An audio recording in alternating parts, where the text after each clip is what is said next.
मैं हूं धर्मेंद्र सिंह चौहान और आप देख रहे हैं इस वक्त NTNews.in। हमारे बीच गोलू प्रवार जी, जैसे कि आज मैं फतेहपुर के अशोक तपस्वी जी के यहाँ मौजूद हूं। जैसे कि इस समय चुनाव का समय चल रहा है और हमारे बीच समाज सेवी अशोक तपस्वी जी हैं, जो गरीबों के सुख दुख में हरदम सम्मिलित होने वाले अब चुनाव के मैदान में हैं। आइए हम बात करते हैं, क्या जनता को संदेश देना चाहते हैं। बहुत बहुत धन्यवाद। ये जो इलेक्शन की जब बात होती है तो मैं इलेक्शन नहीं चाहता, मुझे इलेक्शन से नफ़रत है, लेकिन मैं चाहता हूँ कि मेरा सिलेक्शन हो। तो इसी उद्देश्य से मैं मेरा जो कदम उठा, पहले तो मैंने लोगों का ओपिनियन लिया यहाँ अपने ज़िले में सोशल मीडिया के माध्यम से। करीब 5,500 के ऊपर मुझे लोगों ने, मतलब किसी ने भी हमारे लिए कोई दो शब्द ऐसा नहीं लिखा कि ये चुनाव आपके लिए ठीक नहीं रहेगा। सबका पॉजिटिव मुझे लोगों का वो रहा, स्नेह मिला, और इसीलिए मैंने अब तय कर लिया कि मैं इलेक्शन जो है मैं लड़ने जा रहा हूँ। और आपने देखा होगा कि फतेहपुर ज़िला बहुत दिनों से स्वच्छता पर काम नहीं हो पा रहा है, और उसके भी कारण हैं। जैसे देखा होगा आपने, यहाँ पर एक प्लांट लगा था A to Z, लेकिन कई वर्षों से वो बंद चल रहा है। उसके पीछे कहीं ना कहीं राजनीति हो जाती है, इस तरह के कारण आते हैं। और जबकि हमारे पास बहुत अच्छे रिसोर्सेस हैं हमारे फतेहपुर में, और सरकार की तरफ से काफ़ी धन की कोई कमी नहीं है, लेकिन वो ग्राउंड पर नहीं आ पाता। दूसरी चीज़ आपने देखा होगा कि हमारा जो जल है वो इतना दूषित हो चुका है। ग्राउंड जो हमारा जो जल स्तर है वो तो मान लीजिए डाउन हो ही रहा है, लेकिन जो भी अब हमारा जो जल का हम लोग प्रयोग कर रहे हैं पीने के लिए शहर में, आप देखेंगे कि अगर हम वो शब्द का इस्तेमाल नहीं करना चाहते, लेकिन आपके मतलब सत्यता पर अगर हम चर्चा करें तो ये है कि जो भी आज जल हम लोग ग्रहण कर रहे हैं वो इतना दूषित है कि वो सीवरेज का जल है एक तरह का। उसका कारण ये कि हमारे यहाँ सीवरेज नहीं है, और कब से देखेंगे आप सबकी यही एक समस्या सीवरेज को लेकर। सीवरेज ना होने के कारण यहाँ पर मच्छरों का प्रकोप ज़्यादा है। स्वच्छता के ऊपर तो हम लोग का कई योजनाएं मोदी जी की भी चल रही है, और योगी जी भी इसमें प्रयास में लगे हैं। स्वच्छता के ऊपर कई बड़े बड़े कार्यक्रम चल रहे हैं, और काफ़ी धन इस ज़िले को मिलता भी रहता है, लेकिन आज तक जो है सीवरेज पर कोई काम नहीं हुआ। जो हमारा पहला मुद्दा वो सीवरेज पर रही है।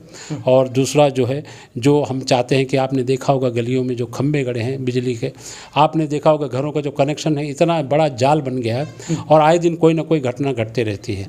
तो हम चाहेंगे कि जब हमारा उद्देश्य ये रहेगा कि हम अंडरग्राउंड जो है इलेक्ट्रिक लाइन की व्यवस्था करेंगे। मतलब एक मान कर चलिए कि हम एक जो है इसको जो है हम महानगर का दर्जा दिलाएंगे, और एक स्मार्ट सिटी का जो एक मैंने प्रोग्रामिंग बना रखा है, मेरा फ्रेमवर्क है, वो मैं पूरा इम्प्लीमेंट करूँगा। जैसे कि गाँव में समय समय में सफाई कर्मी नहीं पहुंचते हैं, तो क्या लगता है कि आपके जीतने के बाद गाँवों में सफाई कर्मी बराबर पहुंचेंगे? बिल्कुल बिल्कुल। देखिए, मैं बॉर्न एंड ब्रॉट अप मेरा महाराष्ट्र पुणे का है, और महाराष्ट्र अगर देखेंगे मैं जहाँ पर हूँ इस समय, वो पिंपरी चिंचवड़ महानगर पालिका है, एशिया का दूसरा नंबर का महानगर पालिका है। स्वच्छता पर मतलब ये मान देख लीजिएगा कि वहाँ पर जब देखेंगे तो वही जहाँ जन्मा हूँ मैं, वही मैं वहाँ का ही एक तरह से मान कर चलिए कि जो भी काम होगा उसी तरह। आज आप देखेंगे ये भी ठंडी का समय चल रहा है, अब कोई ऐसा आपको स्वीपर नहीं मिलेगा जिसको नगर पालिका की तरफ से उनको कोई कपड़ा दिया गया हो जिससे कि वो पहने, और सेफ्टी का भी कोई नहीं है, ना गम बूट है, ना हैंड ग्लव्स है। महिलाएं कचरा उठाती हैं अपने हाथों से, कई रोगे हैं। और आप ये भी देखेंगे बहुत से यहाँ पर मेडिकल जो अस्पताल भी हमारे हैं, उनके जो इंजेक्शन्स है काफ़ी सुई कचरों में आते रहते हैं। ये सब चीज़ें हैं, कई चीज़ों पर बड़ा मतलब एक तरह से देखा जाए कि इंजीनियरिंग की ज़रूरत है जी। जैसे कि लॉकडाउन के समय कोरोना काल में समाज सेवी अशोक तपस्वी जी अपनी जान को जोखिम में डालने के बाद भी लोगों को आने जाने में किसी भी प्रकार की असुविधा हो रही थी तो उनको घर तक पहुंचाने का कार्य किया था, इसके बारे में? जी, कोरोना में देखेंगे आपने, मैंने उन लोगों को भी कोरोना में मदद की है कि जिन्होंने दरवाजे के बाहर लोगों को करके उसको मैं अपने हाथों से उनको उठा कर लेके गया। तो इस तरह से सैकड़ों हमने कोरोना में जो लोगों को हमने सर्विस दी है। ये भी एक मेरे लिए बड़ा सौभाग्य रहा कि मुझे ऐसा सेवा करने का मौका मिला। और बाकी तो मेरा जो नाम और फेम है वो एक एम्बुलेंस मैन के नाम से है, और अब तक मैं 466 डेड बॉडी उठा चुका हूँ, रोड एक्सीडेंट्स के, ट्रेन एक्सीडेंट्स के। और करीब जो है अभी 108 तो आप देखेंगे कि अभी चल रही है, इसके पहले 108 न 102 थी। जब भी कोई रात में गाँव से मुझे फ़ोन आता था कि महिला के पेट में दर्द है तो उनको हम हॉस्पिटल पहुंचाते थे उपचार के लिए। इस तरह की सेवा करता रहा और करीब 2700 के ऊपर मैंने लोगों की जान बचाई है, ऑन रिकॉर्ड है। जिनका जान बचा है क्योंकि गोल्डन अवर्स में उनको मैंने पहुंचाया। ये एक मेरे लिए सौभाग्य रहा कि मुझे ऐसा सेवा करने का मौका मिला।